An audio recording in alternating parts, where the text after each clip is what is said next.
What have you got there? I have a secondary firearm here. So overall, our kit rating.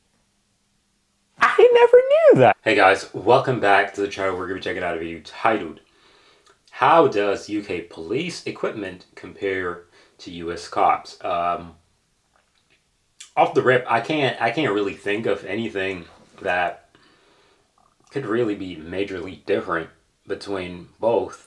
Because, like, you're a cop, right? You gotta have protective equipment and, you know, things that can give you the edge in, like, confrontation or something like that, right? So I'm thinking probably like a, you know, little pistol, minimum. One of them little metal bat thingy, and a taser. For sure. That's the basics, I'd imagine. So without further ado, let's check out this video. And if you have any recommendations, click that link in the pinned comment section. You'll be able to recommend videos. I'll check them out as soon as possible. Without further ado, guys, let's go right into this video. Quack, quack, quack. Okay, so from top to bottom, we have our PR, our radio, for communicating with each other and to control. We've got a body-worn video that's activated on most jobs. It's got a 30-second buffer, so that when we do activate it, it pre-records 30 seconds, so it gives us some sort of time. So if we do miss anything, we don't press it in time. Oh, okay. So actually, that means that that camera is actually always recording, just like most security cameras, cars and stuff like that. They're always recording. It's just for storage reasons why they don't save that file. So, you know. Records 30 seconds beforehand, which is quite useful. I'm carrying a taser, which is about 400 officers currently in Kent. Yeah, so that's the taser itself. It's an X2. It's got two shots. Safety first, good stuff. Capability. That's recently come in over the past year. Parva, which is a pepper spray. Oh, pepper spray. Okay. Which all officers carry. The ASP baton. Yeah, the baton. Rigid handcuffs, and then these are fast straps. So if someone's being particularly unmanageable, these Velcro straps can be placed around their legs just to make them more manageable. Okay. Like a colleague, I've got most of the kit, albeit just apart from the taser. So the most noticeable thing, obviously, he's going to have is his firearm, his sidearm. So he ain't got no piece on him. That's crazy. They don't have. Wait. Okay, they don't have guns. Even Finnish police has guns. That's crazy. Whoa. These are a Glock 9mm semi-automatic handgun. In addition to that, he'll have his impact weapon, his baton, latex gloves, combat tourniquet to be able to use on civilians or fellow officers or himself for that matter. He carries a Leatherman multi-tool, handcuffs, spare magazines for his sidearm, his taser, his radio, and an individual first aid kit, which is again another gunshot wound and severe bleeding prevention kit. Sergeant, how heavy is the kit you're carrying, and does it sometimes get a little cumbersome? It's about 30 pounds total between everything I carry. It does get cumbersome when you first put it on. I had to get used to these extra pouches here, but after a while your body adapts to the extra bulk and you don't feel it after a while. Now, you're a fit bloke, you obviously work out, but I can't help but notice there's a bulge on your chest as well. That's what I was going to ask. Like, when they were speaking about the British, they didn't mention a bulletproof vest. So I'm going to, you know, I'm going to go back. The ASP baton. I want to see it. Rigid handcuffs, and then these are fast straps. That's so thin. That's like really, really, really thin. They do have something, but this doesn't really look like it could stop a bullet. Damn, it looks really thin. That's actually wild. Spare magazines for his sidearm. How heavy is the kit you're carrying, and does it... To the extra bulk and you don't feel it after a while. Now, you're a fit bloke, you obviously work out, but I can't help but notice there's a bulge on your chest as well. Unless that's muscle, that's something. What have you got there? I have a secondary firearm here. So overall, our kit rating.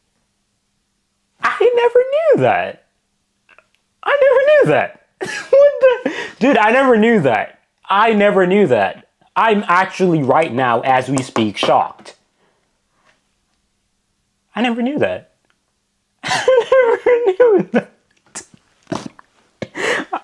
There's no way. Dude, I've never, ever thought to myself, there's a little piece right there. What? Around 7 kilograms. I'm wearing the stab vest and the kit belt. There's also an optional load vest as well, which some people prefer to wear. That obviously distributes the kit we have more on the body, whereas my kit is mainly distributed on the belt itself. It depends on personal preference on whether that's on what you wear, but that's obviously up to the individual officer.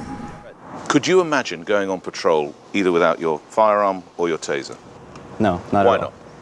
Why not? The job we do is extremely dangerous and unpredictable. To go out there unarmed is insane to me. In the UK, officers don't have anything like that. The best they have is a pepper spray. Would you be prepared to police the streets of London like that? What would you say to those guys and women who do it in London? I give them in the whole of England, actually, sorry. I give them a lot of credit for doing what they do without the weapons and tools that we have here. I don't think I'd be a police officer over there, essentially going at the mercy of the wolves.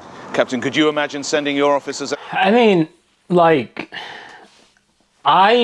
when it comes to the comparison between American force with the police system and other countries, mostly European countries, where I stand is as simple as this. And I think most people with a common sense would agree with this.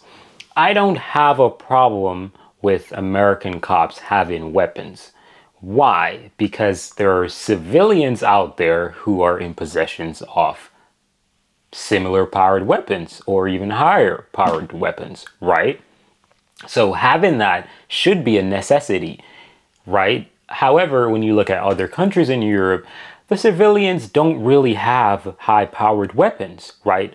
One person might have it every now and then because they're up to no good, but the average civilian doesn't have that, which obviously means that the person who is, in charge of keeping the city or the area, in control doesn't need that much, of what you'd say, defense. They don't need that much. However, where I think the US police has lost it is the lack of accountability and the overexertion, if I'm using that word correctly, of force. That is where I think both countries are very different. Meaning, I think when I watched the video yesterday, if I remember, I'll tag it, but there were two British police there, right? And they were talking to the American guy, and it was two women, and they handled the situation very lovely. They were nice and calm, and the American guy was all loud and boisterous and all of that, right? So that is what I'm talking about. The average American cop would be loud and boisterous and very forceful, right? Which makes a situation become way more heated than it has to be. However, the British police is way calmer. They know how to speak to a civilian and handle the situation verbally, right, without escalating it. So I think things like those are really what should be considered between the differences between an American cop and in other places like Europe, for example. But when you arm someone, you have to arm them according to the location, in my humble opinion. Let me know what y'all think in the comment section, man. Credit for doing what they do without the weapons and tools that we have here. I don't think I'd be a police officer over there, essentially going at the mercy of the wolves. Captain, could you imagine sending your officers out without a taser, without a firearm of some sort? I would sooner go out without shoes than I would without the kit like this. And I guess you feel the same, Sergeant. It's like putting your shoes on, right? Correct.